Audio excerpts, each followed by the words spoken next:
My daughter, I am a man and the first man who had an investment in you. In part, you exist because of the investment of me and you coupled with the investment of your mother. When I look at you, I see so much. When I look at you, I see me.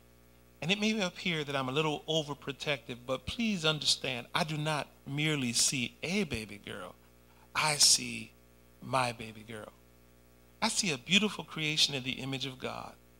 I see an amazing creation entrusted to me. I see one I am responsible to bless until there is one who is willing to give to you what I give to you now. My daughter, the best of life emerges not from the pocket, but out of the person. My daughter, let God define your womanhood. Take time to understand the uniqueness of who you are. Understand that as he created manhood, so he created womanhood. Let him cultivate the special creation that you are. In order for you to assume your rightful place in the world, it's important that you become who you are before you become engaged with any other person. Embrace your culture and identity. Expand your horizons. Be qualified to stand in the shoes of Esther or rule from the throne of Cleopatra, Sheba, or Nefertiti. Stand close to him because he can uncover for you mysteries that a man will have to discover with your permission. Stand up for who you were created to be and not what many have challenged you to merely accept. My daughter, come to know who you are and embrace that.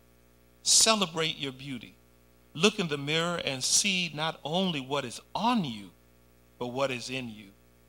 Brighten your eyes. Take care of your smile. Tenderly treat your skin.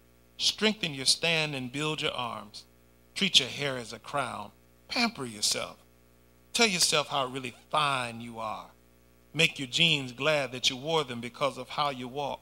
Teach your dresses and skirts what it is to have that confident sway and that naturally sexy step.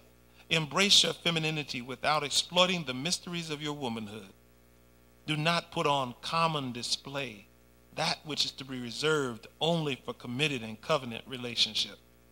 Let your makeup accentuate who you are without creating a you that no one can recognize when you don't have it on. Do it because it's what God would have you to do, and you don't have to be accustomed to what others do. Do it. You need to be accustomed to what queens really need. My daughter, cultivate your mind. Learn from the model of wise women who currently reign. Walk with your sisters as you are raised, but understand that all learning comes from one who has come before you and helps to chart a course for you.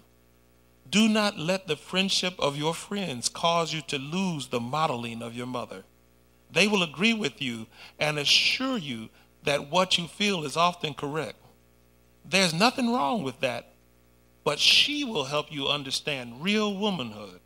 Note, be careful of subjecting yourself to the ultimate instruction of a person who is in the same class as you.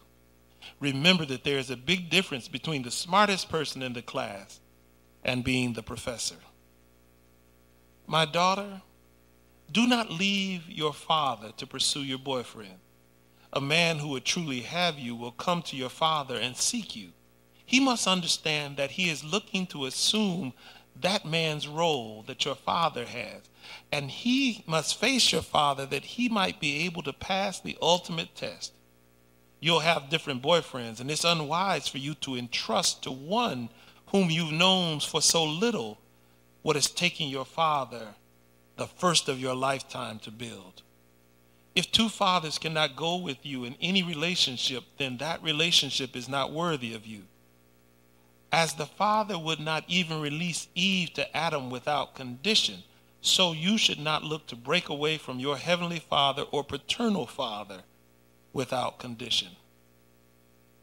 My daughter, marry only a man who wants you for you. If you must pursue him, then he will continue to run from you. If he comes for you, then he will continue to come for you.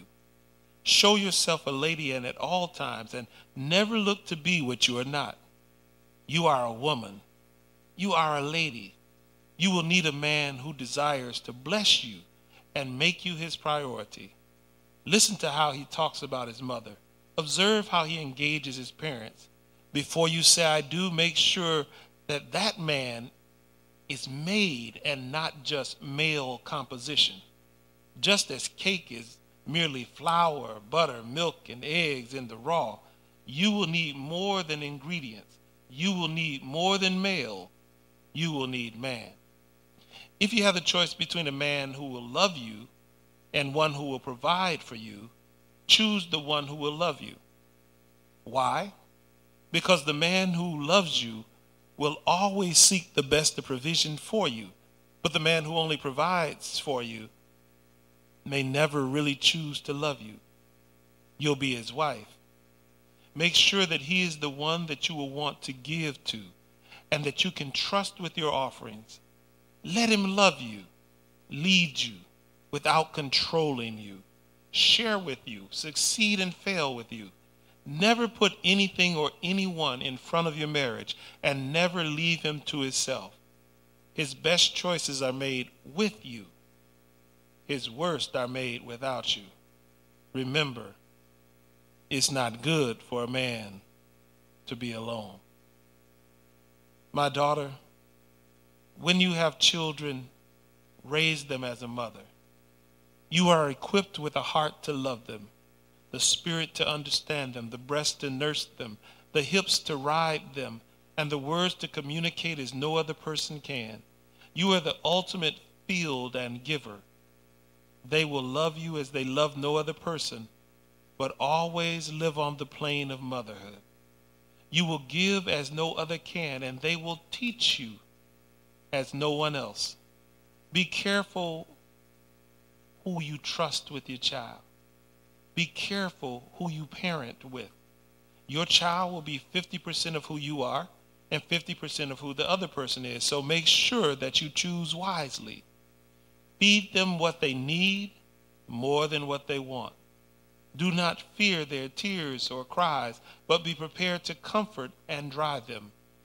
Direct them, delight in them, and discipline them. Teach them as you have learned. Do not be afraid to get help.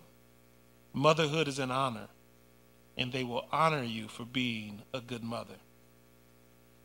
My daughter, I have tried to live in such a way that you could see the true man in me. I have tried to give you a model of what a man should be and how he should conduct his affairs. You have seen my strengths and my failings. You are privy to my emotions, my intellect, my passions, and irritabilities. You know what I stand for and who I stand for.